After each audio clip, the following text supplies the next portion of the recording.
Hi, my name is Jay Requard. I am the author of Thief of Destiny, and today I'm going to read from this a short section of The Gem of Acitus, the first story in this collection. Monway leapt for the upper balcony, his hand outstretched to catch the small length of rope he had tied to the platform's facade the previous night. No longer than a foot, the hemp cord dug splinters into his palm, drawing a hiss of pain. He dangled in the air. Muscles screamed in agony, braced on the point between snapped tendons and dislocated joints. Forcing himself not to let go, Monway checked the guards below him. Guards decked in iron breastplates and horsehair-crested helms roamed the edges of the hedgerows, unaware of the intruder to their master's home. Their spears glinted in the light of the brazier set on the red clay patio, the only light save for the stars in a pitched sky. Monway slowly pulled himself up, one hand at a time until he found purchase on the balcony rail. He vaulted to the other side, his body beaded in sweat.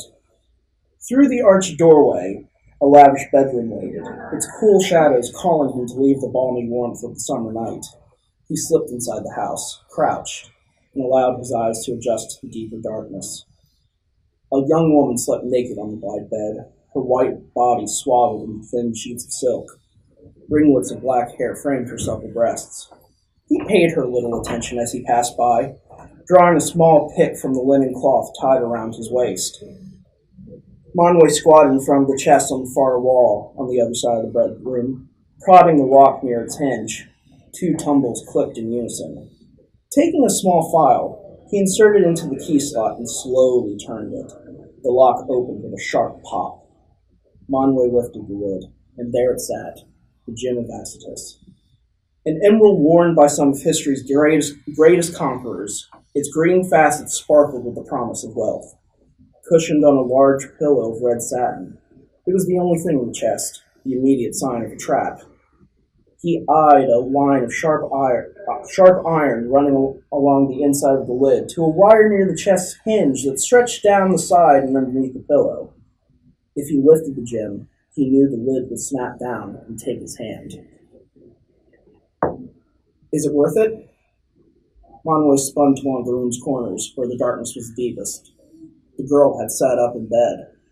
A slight grin curved her pouty lips. He slowly rose, taking his hand off the knife stuck in the rear band of his loincloth. Why aren't you calling the guard? I'm curious. She crawled forward on her feathered mattress, the outline of her body revealed in the low light of the nighttime ambience. It's not every day I meet a burglar. Aren't you frightened? No. She rolled onto her back, on full display. So how are you going to do it?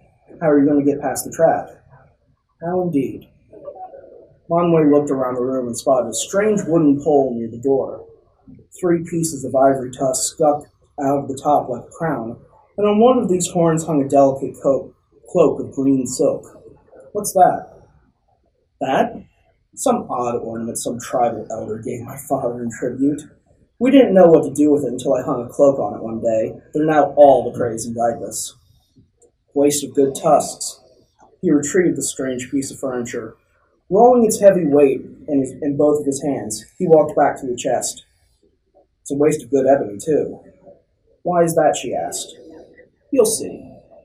Monway propped the stand on the edge of the chest. The girl gasped as he thrust his hand into the box and lifted the gem from the pillow. The wire warped as it broke, the lid snapping down. The sharp edge chopped into the dark wood of the stand, levering its entire length off the floor. Monway slipped his hand out. He held the gem up to show her, his smile wide. She giggled, clapping her hands. So you must be the Panther. Telivius's best thief has come to my home. Correction. The greatest thief has come to your house. And you've been a wonderful audience. He dipped low in a slight bow and headed for the balcony.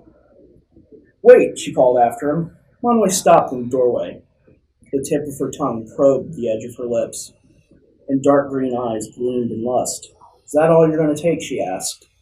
There are still treasures in this room. And yet I only came for this one. He laughed at her wounded expression as she left.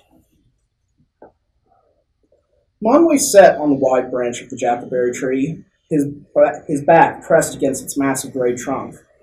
He swung his feet as the morning sun emerged on the horizon. Orange light bled into a sky to banish darkness from the earth's face, revealing the endless grassland dotted with forests of scrub trees. Umbrella thorns waved at the sunrise as the wind moved their bright green bows.